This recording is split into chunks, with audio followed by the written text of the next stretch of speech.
ఓం శాంతి 16/6/1969 అవ్యక్త బాప్దాద యొక్క మధుర మహావాక్యాలు ఉన్నతోన్నతమైన బలిదానం మరియు శ్రేష్ఠ సేవ గురించి తెలియజేస్తున్నారు.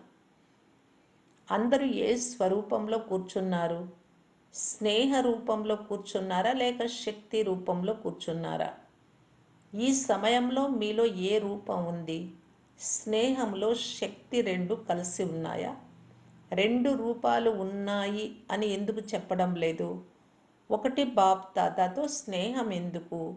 శివ్ బాబా యొక్క ముఖ్య టైటిల్ ఏదైతే ఉందో దానిలో మీరు కూడా సమానంగా అవ్వాలి. ఆ ముఖ్య టైటిల్ ఏమిటి? సర్వశక్తివంతుడు అన్నారు. కేవలం స్నేహం మాత్రమే ఉంటే అది ఎప్పుడో ఒకప్పుడు తెగిపోవచ్చు.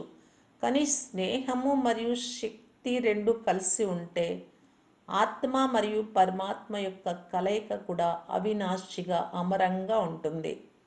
కనుక మీ ఈ కలయికని అవినాశిగా చేసుకోవడానికి ఏ సాధన చేయాలి? స్నేహము మరియు శక్తి రెండింటి కలయిక మీలో ఉన్నప్పుడే ఆత్మ మరియు పరమాత్మ యొక్క కలయిక ఉంది అంటారు.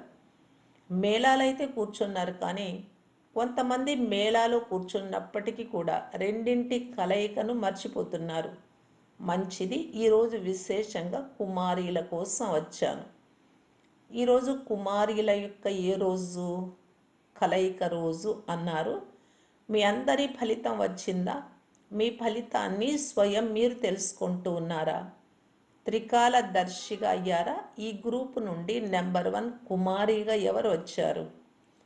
చంద్రిక అన్నారు అక్కడ ఉండేవారు. మొదటి నంబర్ యొక్క ముఖ్య కర్తవ్యం తన సమానంగా ఇతరులను కూడా మొదటి నెంబర్గా తయారు చేయటం.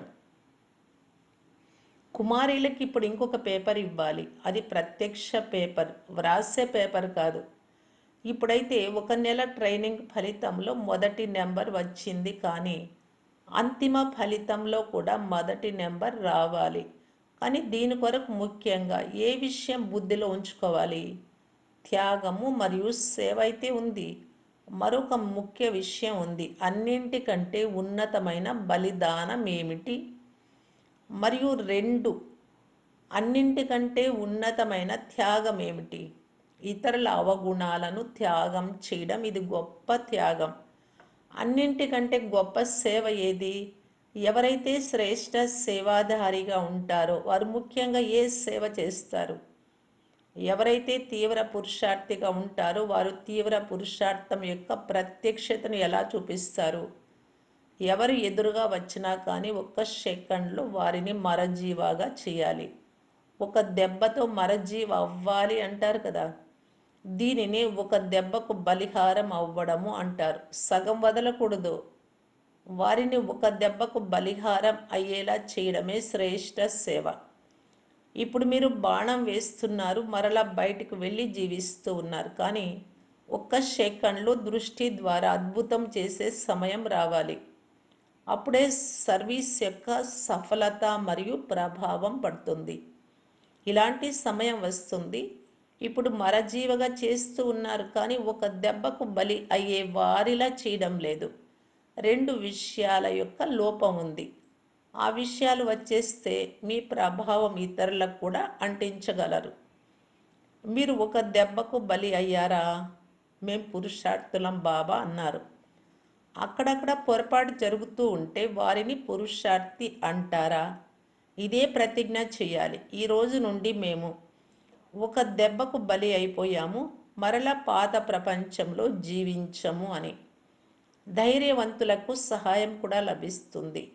మీలో ధైర్యం ఉన్న కారణంగానే బాప్దాదా కూడా స్నేహం ఉంటుంది.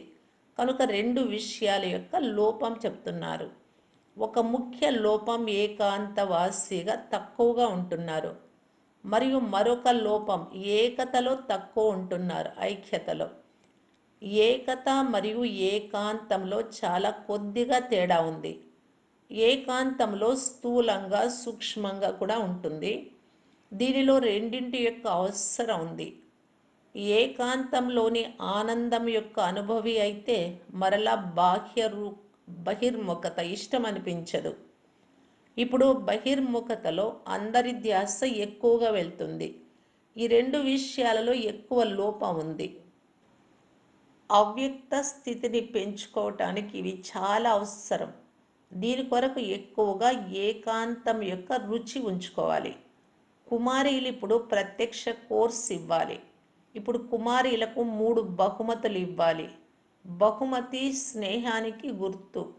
3 సంబంధాల ద్వారా 3 బహుమతులు ఇస్తున్నారు. అవి ఎప్పుడు మర్చిపోకూడదు. బాప్ దాదా యొక్క బహుమతిని సదా మీ వెంట ఉంచుకోవాలి. బహుమతిని దాచుకుంటారు కదా, తండ్రి రూపంలో ఒక శిక్షణ యొక్క బహుమతిని స్మృతిలో ఉంచుకోవాలి. సదా బాప్ దాదా మరియు ఎవరైతే నిమిత్తమైన అక్కయ్యలు లేదా దైవీ పరివారం ఉన్నారో వారందరితో మీరు ఆజ్ఞాకారి నమ్మకస్తులుగా నడవాలి. ఇది తండ్రి రూపంలో శిక్షణ యొక్క బహుమతి. మరియు మరలా టీచర్ రూపంలో ఏ శిక్షణ యొక్క బహుమతి ఇస్తున్నారు? శిక్షణని గ్రహించాలి కదా. ఎక్కడికైనా వెళ్ళండి, టీచర్ రూపంలో జ్ఞాన గ్రాహకులు, గుణగ్రాహకులుగా అవ్వాలి. ఈ శిక్షణ కూడా స్మృతి ఉంచుకోవాలి. మరియు గురువు రూపం ద్వారా సదా ఒకే మతంలో ఉండాలి. ఏకరసంగా మరియు ఒక్కరి స్మృతిలో ఉండాలి. విష్ణువుకి ఏవైతే అలంకారాలు చూపించారో వాటిని ఇప్పుడు శక్తి రూపంలో ధారణ చేయాలి. ఈ అలంకారాలను సదా ఎదురుగా ఉంచుకోండి. ఇవే కుమారీల కొరకు తండ్రి, టీచరు మరియు గురువు 3 సంబంధాల ద్వారా శిక్షణ యొక్క బహుమతి.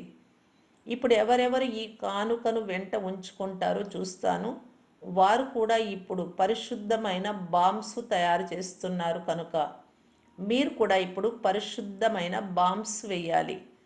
చీమ మార్గం యొక్క సేవ చాలా చేశారు. మెల్లగా బాంబు వేయడం ద్వారా వెంటనే స్వచ్ఛమైపోతుంది కనుక విశేషంగా ధ్వని వ్యాపించే సేవ చేయాలి. దీనినే బాంబు వేయడము అంటారు. ఎవరు ఎంత పరిశుద్ధంగా అవుతారో అంత ఇతరులపై పరిశుద్ధమైన బాంబు వేయగలరు. ఇప్పుడు ఆల్రౌండర్ అవ్వాలి. ఎంతెంత ఆల్రౌండర్ అవుతారో అంతంత సత్యుగ పరివారానికి సమీపంగా వస్తారు. ఆల్రౌండ్ చక్రం తిరిగి మీ ప్రత్యక్షత చూపించాలి. అప్పుడే ట్రైనింగ్ ఫలితం వస్తుంది. ప్రత్యక్ష కోర్సు తర్వాత మరలా ఫలితం చూస్తాను. ఇప్పుడు మరలా 1 నెల తర్వాత మధువనానికి వస్తే ఒంటరిగా రాకూడదు. ఇప్పుడు ట్రైనింగ్ పూర్తి కాలేదు. ఇప్పుడు ప్రత్యక్షత చూపించాలి. ఒంటరిగా ఎవరూ రాకూడదు. ఎవరికో ఒకరికి మార్గదర్శి అయ్యి యాత్రికులను తీసుకురావాలి. అంటే బాబా బిడ్డలుగా తయారు చేసి కోర్సు ఇచ్చి. బాప్ దాదాకు కుమారీలపై చాలా ఆశ ఉంది. ఆశ రత్నాలను బాప్ దాదా తన నయనాలలో ఇముడ్చుకుంటూ ఉన్నారు. ఓం శాంతి.